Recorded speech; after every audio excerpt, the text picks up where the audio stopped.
Oleh karena itu kita jaga warisan para wali, kita jaga warisan para ulama. Tidak usah kita kepengen dengan budaya orang lain, kita sudah punya budaya sendiri.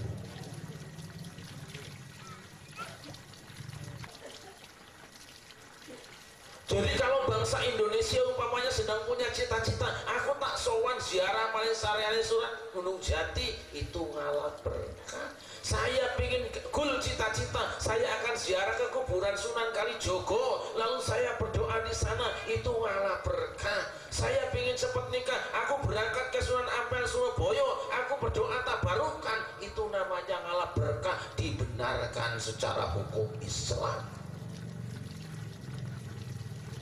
Ada orang-orang yang bilang itu musyrik, gak apa-apa, kamu kesana, aku kesini, gitu aja kok.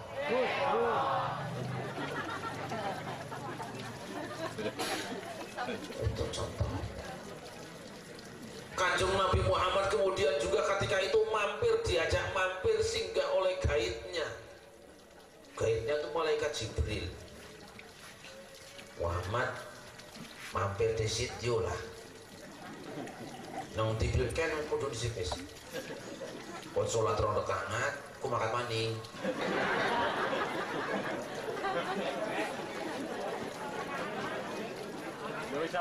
Setelah sholat rakaat rapih 2 rakaat, Kanjeng Nabi lajeng malaikat Jibril naros kuningan teh Muhammad saliran nembe teh lungsur lan tepan di mana teu numawi abdi teh duka dan nembe pisan ieu teh sanes nembur keroncong eta teh lain mah. Ya Muhammad, salira tadi teh netepan di tempat anu namina Betlehem. Naon ari Betlehem, Baitul Laham, naon ari Baitul Laham, tempat lahirnya Nabi Isa alaihi salatu wassalam. Oh, mampir sholat di tempat lahirnya Kanjeng Nabi Isa.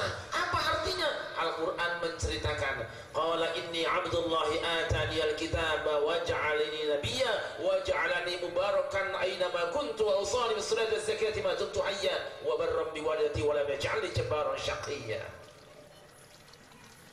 Aku ini hamba Allah, aku diberi Alkitab oleh Allah, dan aku diangkat menjadi seorang nabi, dan aku dijadikan oleh Allah manusia yang diberkati dimanapun aku berada. Jadi petilasan yang diinjak saat lahirnya Kanjeng Nabi Isa, petilasan yang ditempati oleh Kanjeng Nabi Isa, karena Kanjeng Nabi Isa itu diberkati, maka petilasannya pun menjadi petilasan yang berkah. Karena petilasan itu berkah, Kanjeng Nabi sebelum take up mampir dulu, itu namanya ngalah berkah.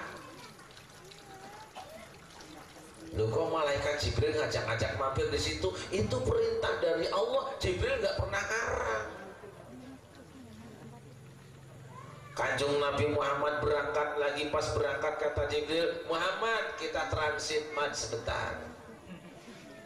Turun lagi sholat sebanyak 2 rakaat, lalu Jibril bertanya, tahukah engkau Muhammad di mana engkau tadi mampir? Hampura kami dengar titik di mana orang teh turun. Jibril terang tuh nepi ka ayeuna ge.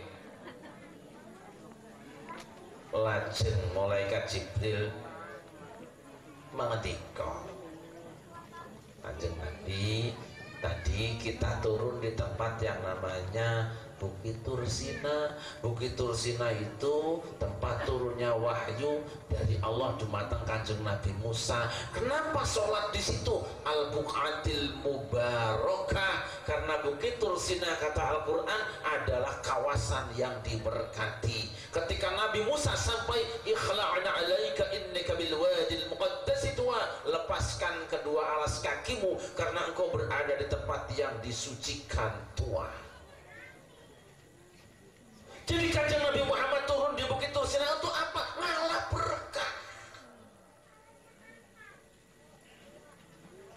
Oleh karena itu hamba-hamba Allah, kalau satu saat ibu sedang pusing memikirkan anak-anak, kok bandel-bandelnya nggak sembuh-sembuh, sowan dumateng orang soleh, kalau masih ada minta didoakan. Atau kalau tidak? Datang kita berziarah ke kuburan orang tua, berdoa kepada Allah, jangan minta pada kuburan, tidak boleh. Itu malah berkah.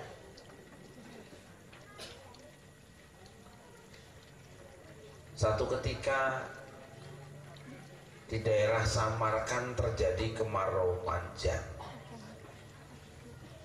Orang ulama, masyarakat dan pejabat pemerintah semua sudah sholat istisqa, tapi hujan tidak turun-turun. Sampai datang seorang sore menghadap kepada seorang hakim, Tuan Hakim, kalau menurut saya bagaimana kalau kita sekarang ziarah kuburnya Imam Al-Bukhari, lalu kita berdoa kepada Allah Subhanahu wa Ta'ala di tempat itu, bagaimana? Usul itu diterima, laju rakyat rame-rame tidak ziarah cuma kesarianipun Imam Bukhari, lalu tawasul berdoa kepada Allah, duh Gusti, dengan berkat kemuliaan Imam Bukhari ingkang semare wonten mriku pertempatan, mugi Gusti nedhakaken jawah dhumateng kula sedaya. Tidak lama hujan turun. Nah, ini namanya tabarukan.